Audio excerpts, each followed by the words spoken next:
कलि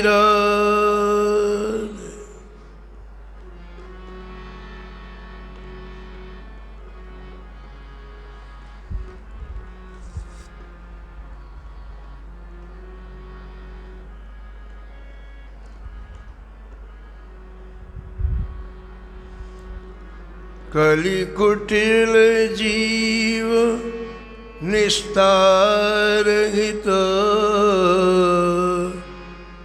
श्री वाल्मीक तुलसी भयो।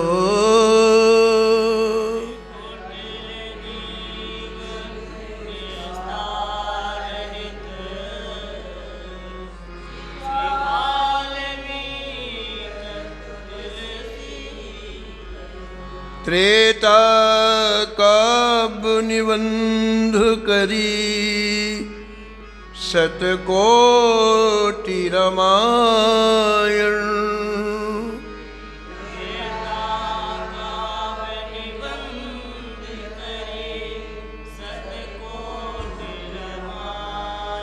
एक अक्षर उद्धर ब्रह्म हत्यादिपरायण।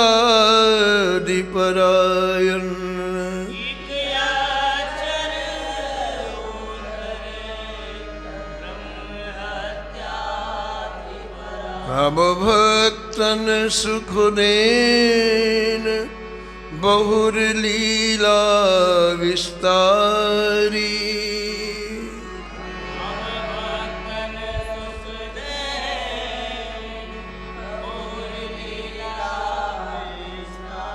राम चरणों रसमत रहत अहिनिस व्रत धारी।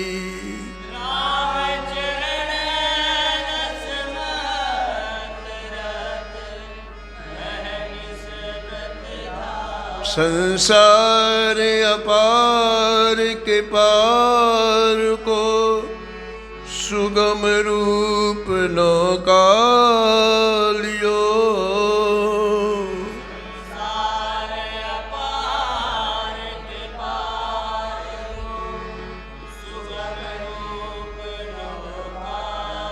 कलि कुटिल जीव निस्तार हित श्री वाल्मीक तुलसी भयो।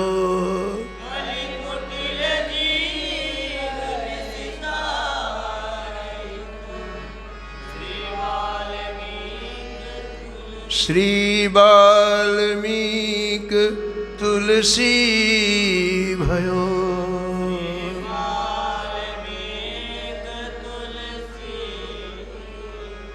प्रातः स्मरणीय परम वंदनीय श्री नाभाजी महाराज परम पावन ग्रंथ श्री भक्तमाल में कलि पावनावतार संत शिरोमणि गोस्वामी तुलसीदास जी महाराज जी का स्मरण इस हफ्ते में किया है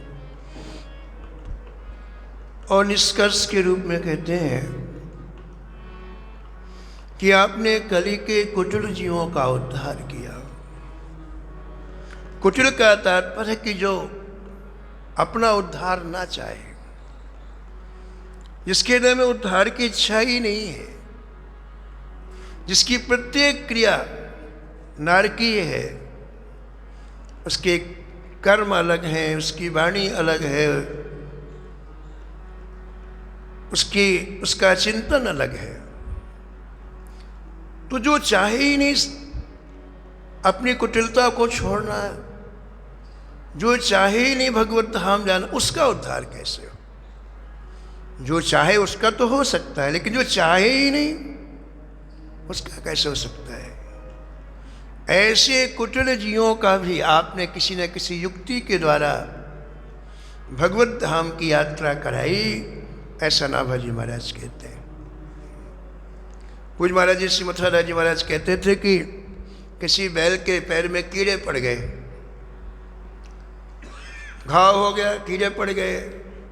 अब डॉक्टर आया इलाज करने के लिए, तो डॉक्टर उसमें औषधि लगाता है तो बैल मारने को दौड़ता है।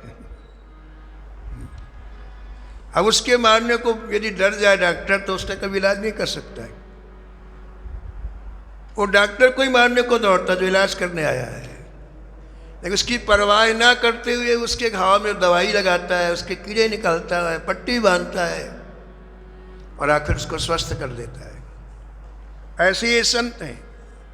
संसारी व्यक्ति इतना आसक्त है, संसार में इतना आसक्त है, वो सुनना नहीं चाहता महाराज। वो तो भगवती बातों को सुनना समय खराब मानता अपना। हमने एक परिवार से कहा कि आप राम नाम लिखा करो, बोले कागज खराब थोड़ी करना है ऐसा बोला हो, कागज खराब थोड़ी करना, वो बच्चों के काम में आएगा कागज पढ़ने लिखने के। यानी व्यक्ति इतना आसक्त है, इतना आसक्त है कि बड़ी मुश्किल है महाराज इसको इस संसार से। ये तो संत महापुरुषों को धन्यवाद है कि युक्ति से किसी न किसी तरह से जीवों को भगवान के सम्मुख करते हैं।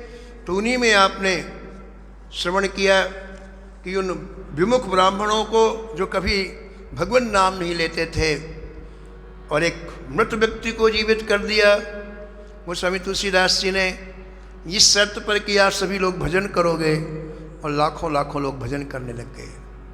ये तो एक घटना का वर्णन है, ऐसे हजारों घटनाएं तुलसीदास जी के जीवन में हुई। इस प्रत्येक घटना का वर्णन नहीं किया जा सकता है क्योंकि बहुत बड़ा ग्रंथ बन जाए। एक उदाहरण के रूप में घटना दे दी, ऐसे हजारों घटनाएं हुई हैं जहाँ इन विमुखों को गोस्वामी जी ने श्री ठाकुर जी के सम्मुख किया। अब काशी शरीर के भूमि बताओ, वहाँ के ब्राह्मण भजन नहीं करते, गंगा के किनारे रह रहे हैं 300-400 वर्ष से पुश्तैनी निवास, भजन नहीं करते, भजन नहीं करते।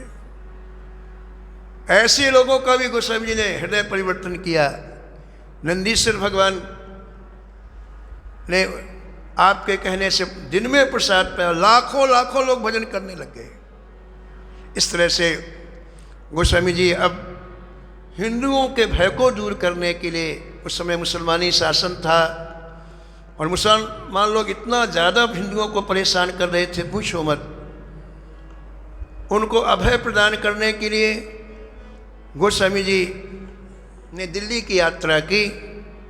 कल आपने सुना कि दिल्ली बादशाह अकबर ने दिल्ली में गोस्वामी जी को बुलाया इसलिए कि उसने इनकी प्रसिद्धि सुनी कि मृत व्यक्ति को आपने जीवित कर दिया है, तो आप दिल्ली की यात्रा केवल हमारे हिंदुओं को निर्भय करने के लिए किया।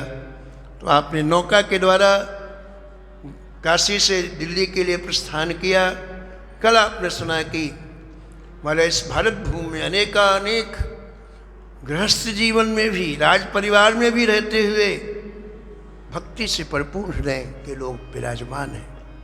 भक्ति लबालब भरी, 1200 राजाएं राज परिवार का भी काम करते हैं, लेकिन अंदर से कैसी भक्ति, संत को देखते ही जब तक संत के चरण नहीं पड़ेंगे हम आगे जाने नहीं देंगे। कैसी सुंदर बात। उनके पास जो वैभव है, उनके पास जो वस्तुएं सब संतों की है, और उनको उनकी सेवा करने में कितना सुख मिलता है।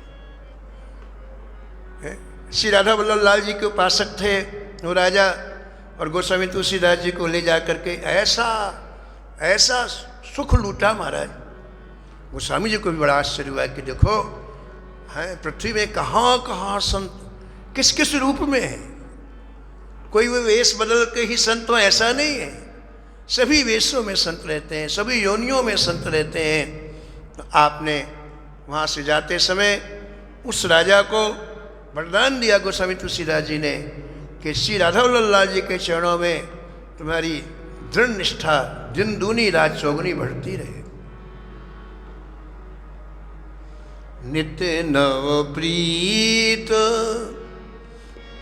नित्य नव प्रीत, राम पद पंकज, नित्य नव प्रीत, राम पद पंकज, नमतु जिनहि शंकर मुनि अजो, नम तुझ नहीं शंकर मुनि अज नित नव प्रीत राम पद पंकज नित नव प्रीत राम पद पंकज राम पद पंकज। आप यमुना नदी में वहां से आगे की यात्रा किया है तो आपको एक प्रेत की छाया दिखलाई पड़ी। इसके पहले आपने एक प्रेत का उद्धार किया काशी में, जिसने हनुमान जी के दर्शन की युक्ति बतलाई थी। और इस यात्रा में, दिल्ली की यात्रा में, द्वितीय प्रेत एक छाया के रूप में सामने आया है।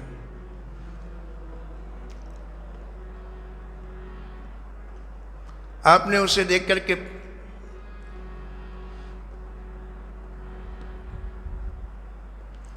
पूछा, कौन हो आप? उसने कहा, महाराज मैं केशव दास नाम का कवि हूं, ओडिशा में मैंने अनेक ग्रंथों की रचना की है, लेकिन हमारी ही एक भूल के कारण हमें प्रेत योनि मिली। त्रुटि से ही प्रेत योनि मिलती है और इसलिए अत्यंत सावधानी पूर्वक जीवन हमें व्यतीत करना चाहिए। क्या त्रुटि हुई वो प्रेत स्वयं बोल रहा है अपने मुख से। बोले कि हम लोगों का एक मित्र मंडल था। केशवदास जी कह रहे हैं, हम लोग 7-8 लोग मित्र मंडल में थे, अंतरंग मित्र, उनमें एक वेश्या भी थी। तो जब हम सब वृद्ध हुए, बूढ़े हुए, तो आपस में हम लोगों ने विचार किया कि देखो भाई, अब मृत्यु समीप में आ गई, कोई आज मरेगा, कोई कल मरेगा, कोई परसों मरेगा, और मरने के बाद अपने अपने कर्मों के अनुसार कोई स्वर्ग जाएगा, कोई नरक जाएगा, तो हम लोग एक जगह नहीं रह पाएंगे। मरने के बाद भी एक जगह रहे, ऐसा कोई काम किया जाए। अब देखो कैसी आसक्ति होती है, मरने के बाद भी वियोग न हो। तो महाराज इन्होंने आपस में विचार विमर्श करके प्रेत यज्ञ किया। ये सभी 8-10 लोग मिलकर के प्रेत यज्ञ किया।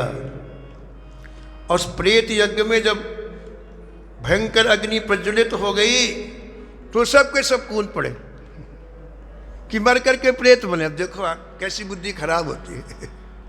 तो एक साथ तो रहेंगे, प्रेत बनेंगे तो एक साथ रहेंगे।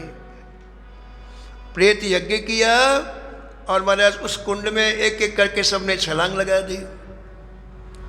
तो महाराज सब प्रेत हो गए, पूरे 10 के 10 प्रेत हो गए उस वेश्या के साथ में ही। अब इन्होंने एक ग्रंथ की रचना की थी श्री रामचंद्र चंद्रिका, केशवदास जी ने, ओडिशा में। तो उसी के पूर्ण से प्रेत योनि में इन्हें तुलसीदास जी का दर्शन हो गया। इस महापुरुष का दर्शन ऐसे नहीं होता, कोई ना कोई पुण्य होता है। पूर्ण पुंज बिन मिलहि न संता, सत्संगति संसति कर अंता। ये पूर्ण था कि उन्होंने श्री रामचंद्र जी के चरित्र का वर्णन किया था एक ग्रंथ में। तो उस पुण्य के कारण गोस्वामी तुलसीदास जी का दर्शन हुआ। अपना इन्होंने परिचय बतलाया कि मैं केशव कवि हूँ। तो गोस्वामी ने कहा कि भाई तुमने जो रामचंद्र जी के लिए सुंदर ग्रंथ लिखा उसको सुनाओ हमें। बोले मुझे कुछ याद नहीं। देखो इस योनि में मुझे अब कुछ भी याद नहीं है। तब गोसाई जी ने कृपा करके हाथ में जल लिया और उनके ऊपर जल का छींटा दिया और स्वयं प्रारंभ में कुछ श्री राम जी का परम पावन चरित्र सुनाया।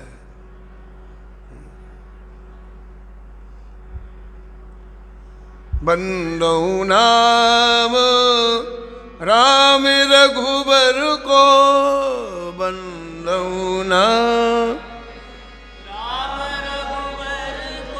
हेतु कृसान भानु हिम कर को, हेतु कृसान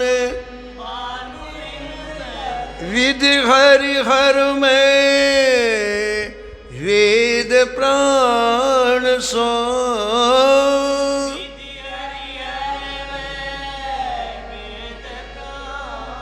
अगुण अनुपम गुण निधान सो, अगुण अनुपम बंदौ नाम राम रघुवर को, बंदौ नाम राम रघुवर को। गोस्वामी ने प्रारंभ में कुछ श्री राम जी का चरित्र सुनाया तो उनको धीरे धीरे स्मरण होने लग गया। गोस्वामी जी के दर्शन के प्रभाव से उन्होंने जो रामचंद्र चंद्रिका नामक ग्रंथ लिखा था वो तुलसीदास जी की कृपा से स्मरण होने लग गया, प्रेत योनि में भी। और महाराज पूरा ग्रंथ फिर उन्होंने गोस्वामी जी को सुनाया है और ग्रंथ पूरा हुआ और गोस्वामी जी ने महाराज जोर से राम कहा, उसका भी उद्धार हो गया।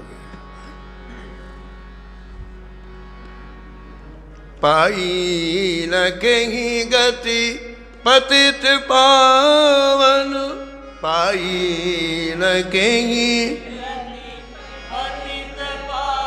राम भज सुन सठ मना,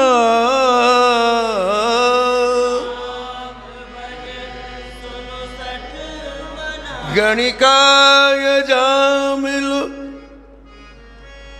गीध गजादि खल तारे घना, गणिका अजा व्याध गीध गजादि खल तारे घना, आभीर यवन किरात खस स्वपचादि अति अघरूप दे, आभीर यवन किरात खस स्वपचादि अति अघरूप दे, कही नाम बारक ते पिपावन, नाम बारक ते पिपावन, हो ही राम नमामि ते, कही नाम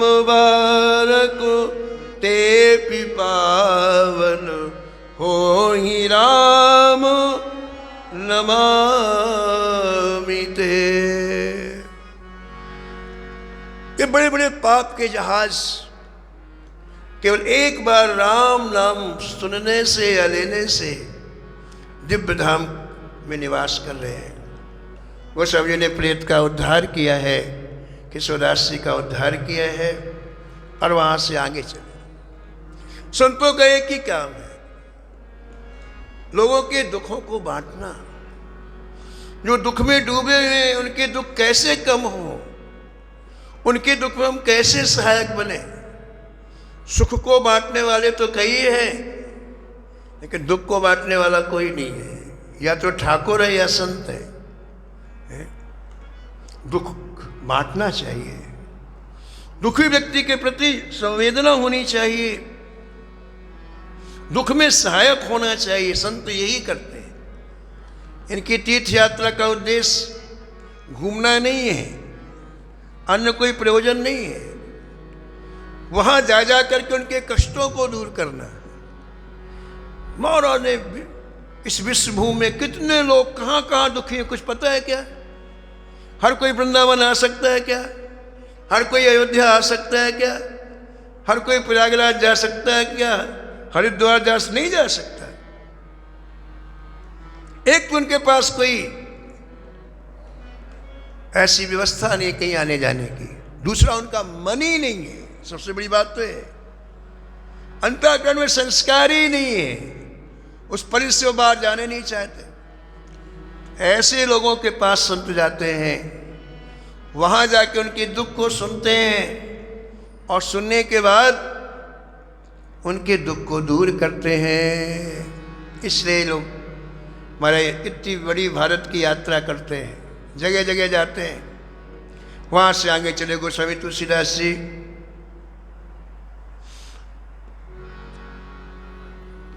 तो क्या देखा कि कहीं से रोने की आवाज आ रही है। नाव से आ रहे हैं आप, रोने की आवाज आ रही है। आपने नाव रोक दी तो देखा कि एक व्यक्ति जोरों से रो रहा है, अत्यंत दुखी है। नाव रोक करके आपने उसे आवाज लगाई, उसने आकर के प्रणाम किया। क्यों रो रहे हो, क्या कष्ट है, क्या दुख है? भगवान, मैं बहुत बड़ी आपत्ति में फंस गया हूं। क्या हुआ? भगवान, हम लोग विंध्याचल की तराई में स्टेट है, उसका मैं राजा हूं, और हमारे पड़ोस में लगी हुई एक स्टेट और है, उसका भी एक राजा था। हम दोनों की खूब दोस्ती हो गई और दोनों के परिवार तीर्थ यात्रा करने के लिए निकले। दोनों संग संग यात्रा की और इतना प्रेम हमारा हो गया आपस में तीर्थ में कि हमने कहा देखो भाई, अभी ये संबंध कोई ना कोई हमारा बना रहे, ऐसा कोई उपाय करना चाहिए।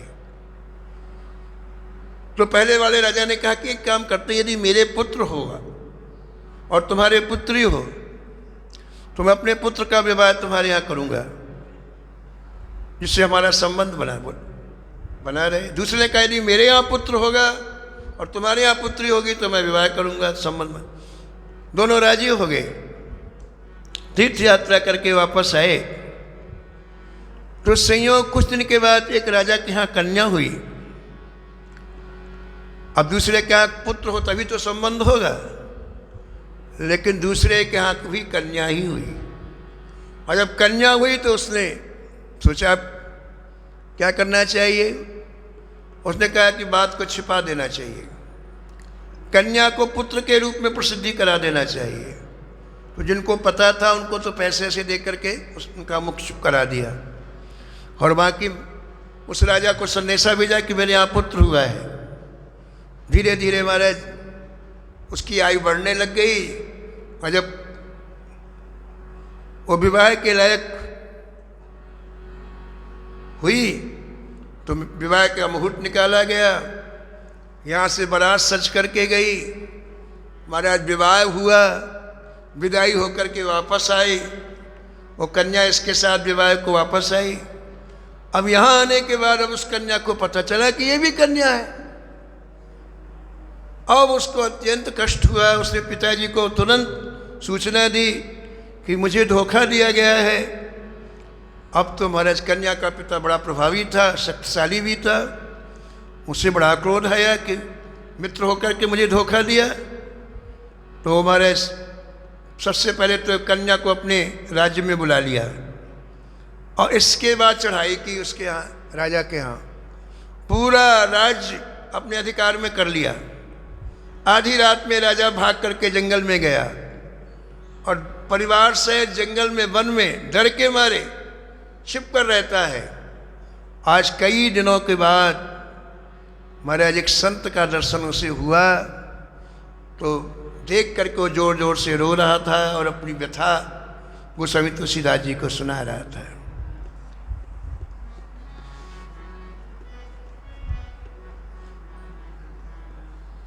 उसने कहा कि वो मेरे प्राणों का भूखा है और उसी जंगल के चारों तरफ सेना को लगा रखा है।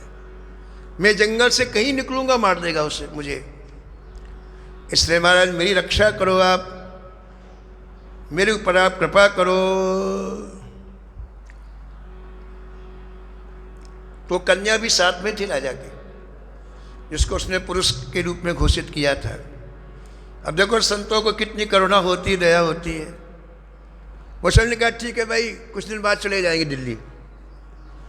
चलो नाव से सब संत लोग उतरो। 8-10 संत थे गोस्वामी जी के साथ में। राजा को बुलाया, बोली कन्या को बुलाओ। सामने बैठा है कन्या को और कहा है कि ये तुम्हारी कन्या पुत्र बन जाएगी। इसे हम रामचरितमानस 9 दिन सुनाते हैं और एक पुत्री पुत्र के रूप में हो जाएगी। सामने बैठाकर गोस्वामी तुलसीदास जी ने स्वयं 9 दिन रामायण सुनाई। नवान रामायण, नवान विश्राम रामायण में है। 9 दिन उस कन्या को रामचरितमानस श्रवण कराया और लिखा हुआ है कि जैसे अंतिम दिन 9वां पारायण विश्राम हुआ, वैसे देखते देखते वो कन्या पुत्र के रूप में परिणत हो गई। बोलो गोस्वामी तुलसीदास जी महाराज की। उसे पता चल गया, जो राजा सेना लेकर के घेरा था कन्या के पिता को, कि कहीं बैठ करके सत्संग कर रहा है। तो वो पता लगाते फौज के साथ वहां पहुंच गया और आते ही उसको भी गोस्वामी तुलसीदास जी का दर्शन हुआ। गोस्वामी के दर्शन करते हुए उसके देखो जो क्रोध की वृत्ति थी वही चली गई। जैसे आग लगी हो, पानी डाल दो आप, एकदम से शीतलता हो जाती है। ऐसे संतों का दर्शन, अंदर क्रोध हो, लोभ हो, काम हो, तुरंत इस वृत्ति को शांत कर देता है।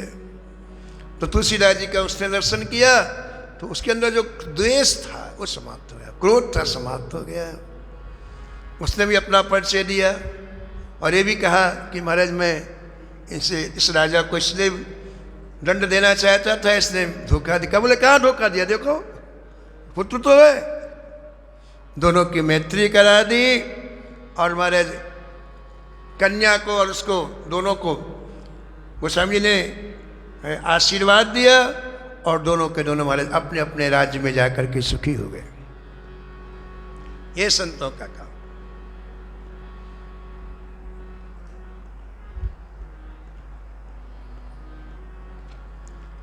परहित सरिस धर्म नहीं भाई,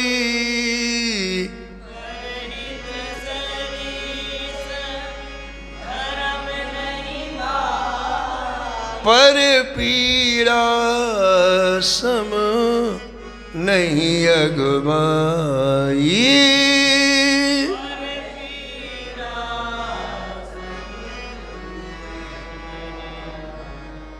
पर हित लाग तजहि जो देहि, पर हित लाग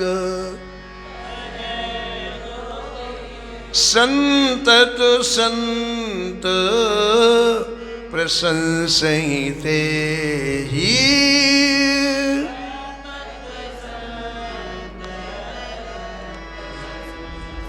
ऐसे अनेकों लोगों के कष्टों को दूर करते हुए गोस्वामी तुलसीदास जी महाराज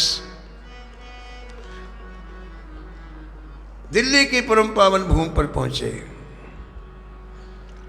गुप्तचरों ने सूचना दी कि हजूर आपने जिस हिंदू फकीर को बुलाया था, वो हिंदू फकीर कुछ फकीरों के साथ आ गए हैं। तुरंत महाराज भव्य स्वागत की तैयारी की गई गोस्वामी तुलसीदास जी के। पावड़े बिछाए गए, पुष्पों की वर्षा की गई, जय जयकार किया गया और अपने राज दरबार में अपने से ऊंचा सिंहासन लगवाया गोस्वामी तुलसीदास जी का अकबर ने।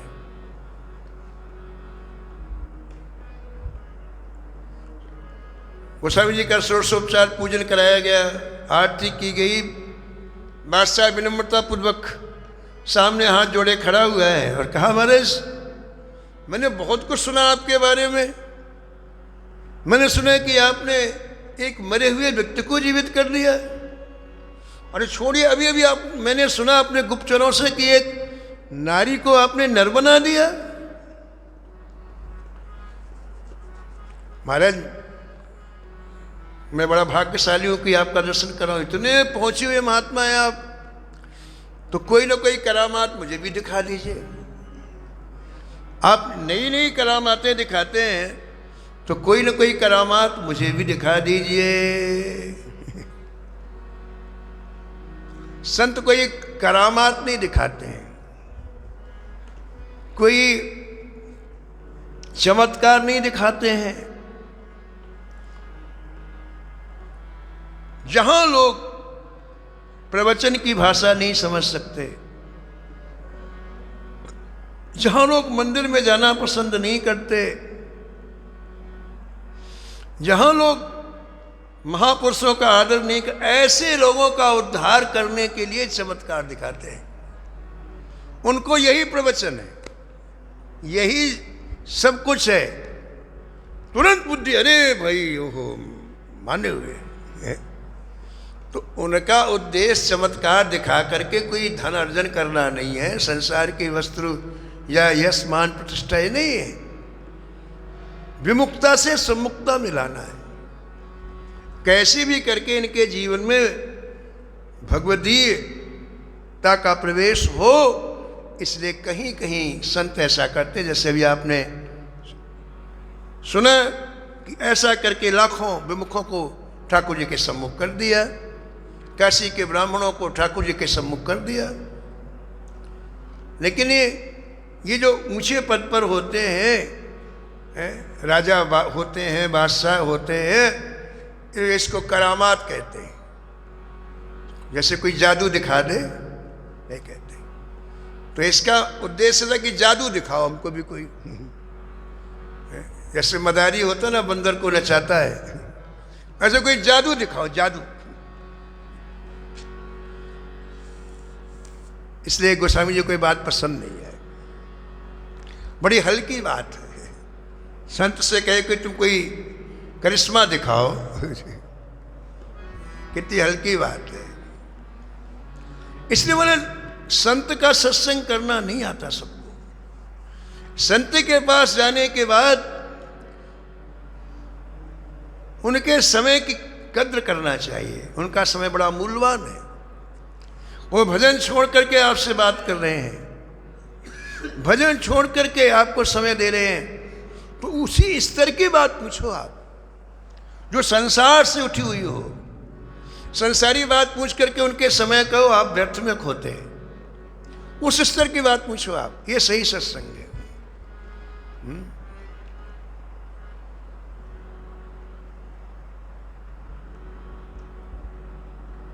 लेकिन इसने इतनी हल्की बात कही, करामात दिखाओ, तो आपने स्पष्ट कह दिया, श्रीमान जी हम कोई भी करामात नहीं जानते हैं। हम कोई भी करामात नहीं जानते हैं। बोले नहीं नहीं, यहां चारों तरफ आपकी चर्चा हो रही है, आप कैसी बात कर रहे हैं। इसलिए आप हमको करामात दिखाइए। उस समय ने कहा, देखो भाई हम लोग साधु लोग हैं, मुख से भगवान का नाम लेते हैं और उनकी कृपा से हम जीवित हैं। हम में न कोई बल है, हम में न कोई सामर्थ्य है। जेवा से केवल उनका नाम लेते हैं तो 2 रोटी मिल जाती हैं। और प्रभु बड़े कृपालु हैं, इस बात पर विश्वास है तो चैन से जिंदगी जीते हैं।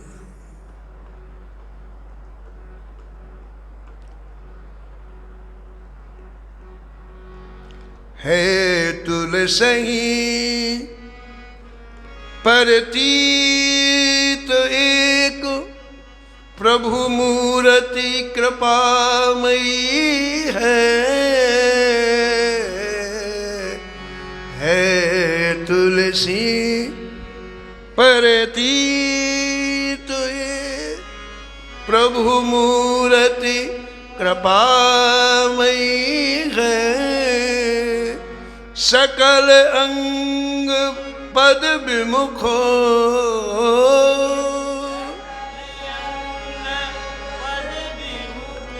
प्रभु नाम की ओट लई है,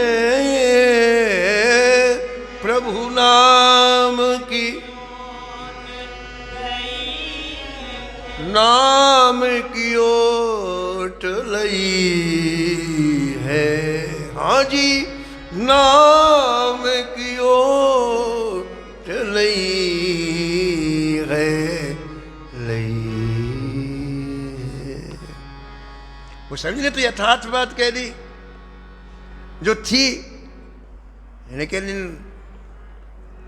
कुर्सी में बैठने वालों की बुद्धि ठीक नहीं रहती है, अकल ठिकाने नहीं रहती। क्यों?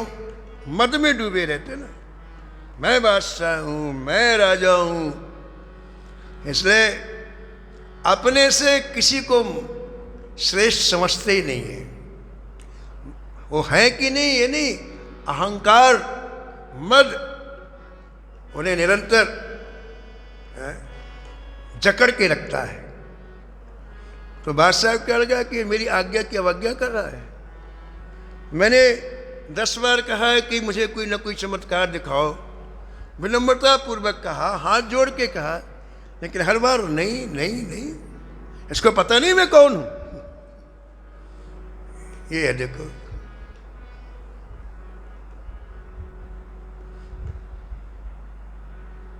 एक महात्मा कहते थे, राजा का संग कभी न कभी रुलाएगा, राजा का संग कभी न कभी रुलाएगा, और साधु का संग कभी न कभी मिलाएगा।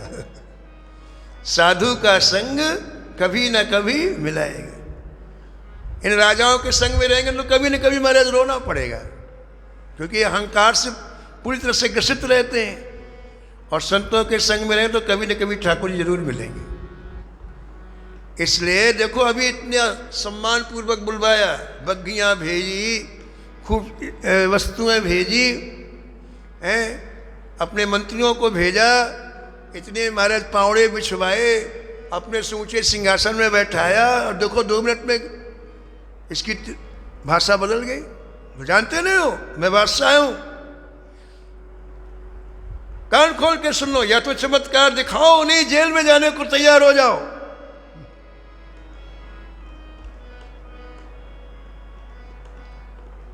सैन को ले जाओ, इस फकीर को डाल दो जेल में।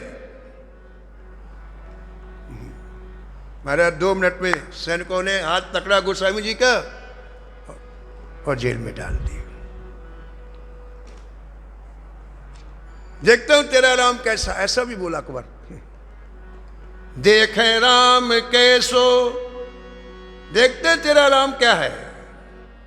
देखे राम कैसो कहीं कैद किए किए किए, देखे राम कैसो कहीं कैद किए किए किए।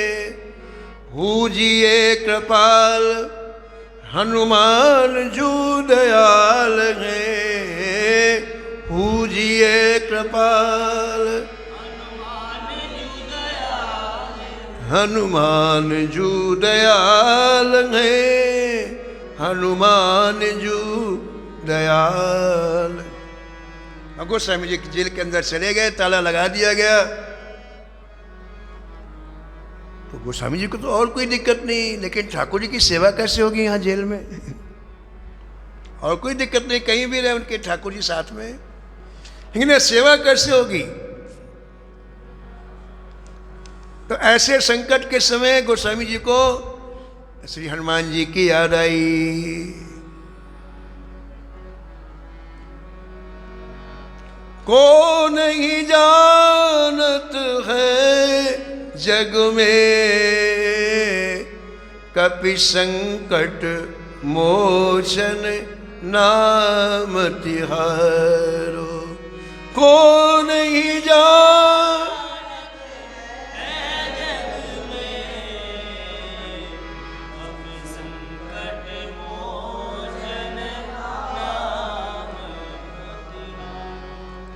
कौन सुसंकट मोर गरीब को, जो तुमसे नहीं जात घटारो।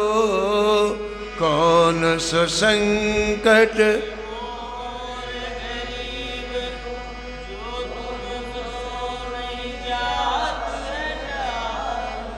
को नहीं जानत है जग में, कपि संकट मोचन नाम तिहारो, नाम तिहारो, नाम तिहारो, नाम तिहारो।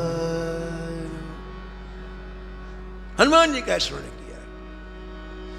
अघटित घटित सुघटि अघटन, ऐसी बिरदावली नहीं आन की, सुमिरत संकट सोच विमोचन, मूरति मोद निधान की, मूरति मोद निधान की। हे हनुमान जी, ऐसी कौन सी घटना है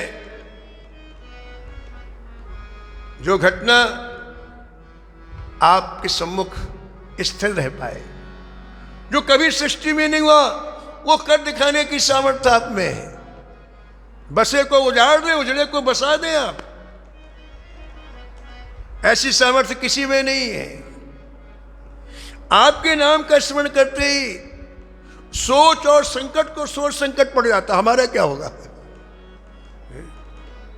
ता परसान कूल हर गिरजा, लखन राम अरुजान की, तुलसी कपि की कृपा विलोकन, तुलसी कपि की कृपा विलोकन, खान सकल कल्याण की, खान सकल कल। आप केवल देख लो, जहां विराजो हो तो सारे कल्याण के रास्ते खुल जाते हैं। आप जिसे देख लो उसके ऊपर राम जी अपने आप खुश हो जाते हैं, जानकी जी अपने आप खुश हो जाती हैं, शंकर जी, पार्वती जी, लक्ष्मण जी, पांचों के पांच स्वयं में जाकर के आशीर्वाद देते हैं। ऐसी आपकी कृपा दृष्टि है। आपके रहते हुए मैं इस कैद खाने में रहूं? बस महाराज, इतना कहना था। श्री हनुमान जी ने गर्जना की वहीं से जहां थे, बोले आ रहा हूं। जब हनुमान जी खड़े हुए तो हनुमान जी के साथ 30 करोड़ वानर हमेशा रहते। कितने? 30 करोड़। उनमें से 10,000 बोले। उनमें से कितने? 10,000 बोले। बोले दादा, जब राम रावण का युद्ध हुआ था तो हम लोगों के हाथ की खुजली नहीं मिटी। क्यों? बोले एक भी राक्षस नहीं मार पाए। हमारी ड्यूटी सामान ले आने ले जाने में लगी थी, बोरे लाते लाते मर गए हम। लेकिन तब से इच्छा हो रही कि कोई मिले तो हाथ की खुजाल, तो दादा आप जा रहे हो, हमको ले चलो, कम से कम हाथ की खुजाल मिले। बोले चलो। तो वो 10,000 वानर जो त्रेता में राम रावण के युद्ध में सम्मिलित नहीं हो पाए थे, उनको लेकर हनुमान जी धम्म से महाराज दिल्ली में कूदे। और जैसे हनुमान जी कूदे, उन वानरों ने हनुमान जी का इशारा प्राप्त किया और महाराज लंका बना दिया दिल्ली को।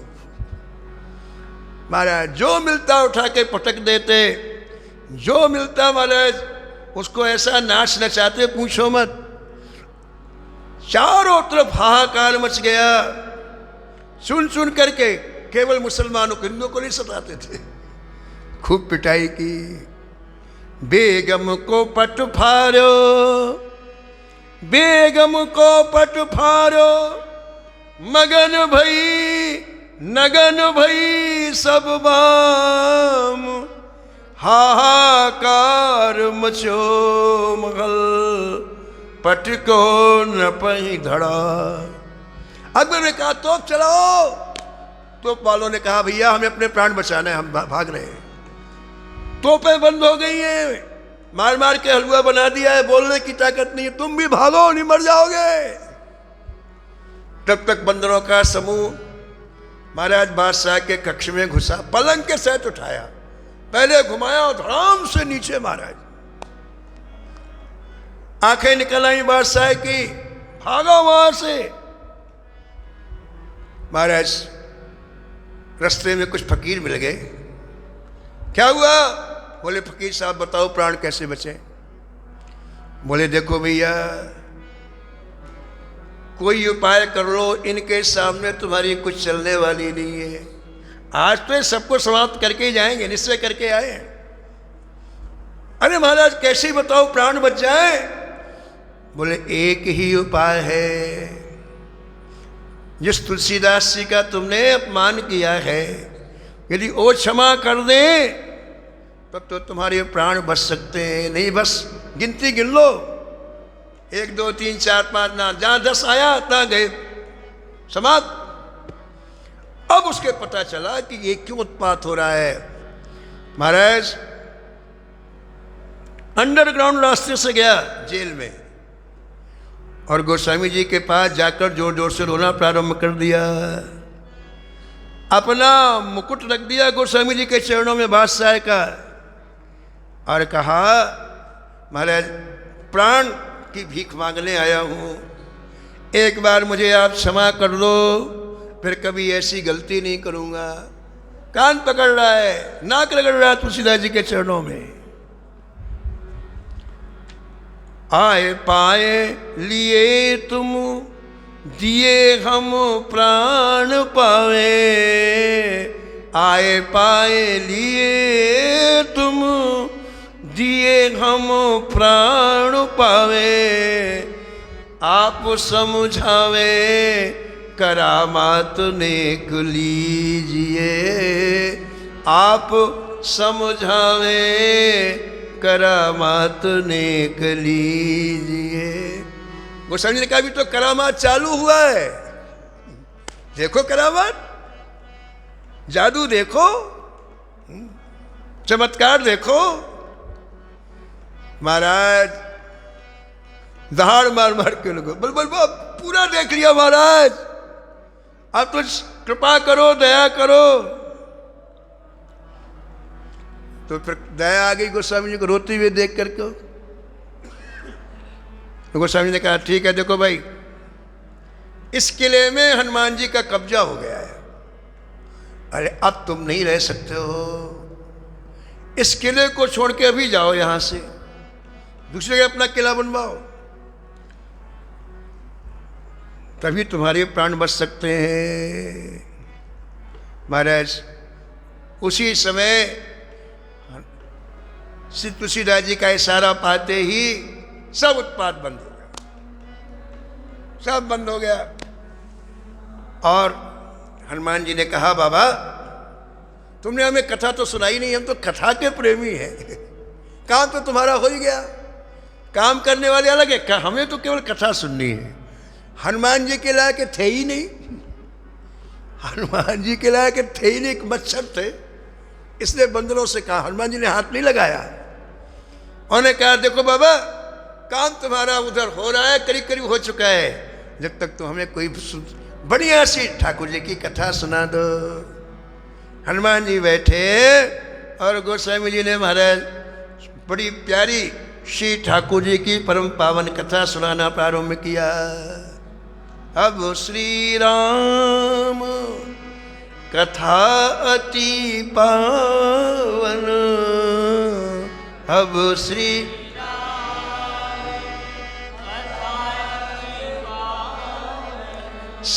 सकल सुखद दुख पुंज न सावनी,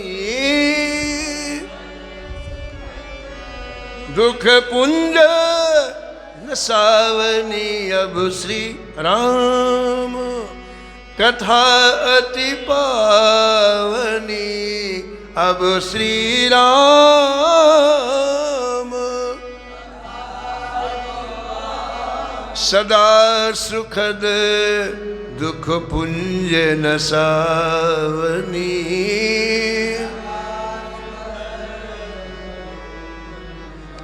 तो आज राम कथा सुनाने दो तुलसीदास जी को, और शेष कथा आप कल सुनेंगे। नमो नमो।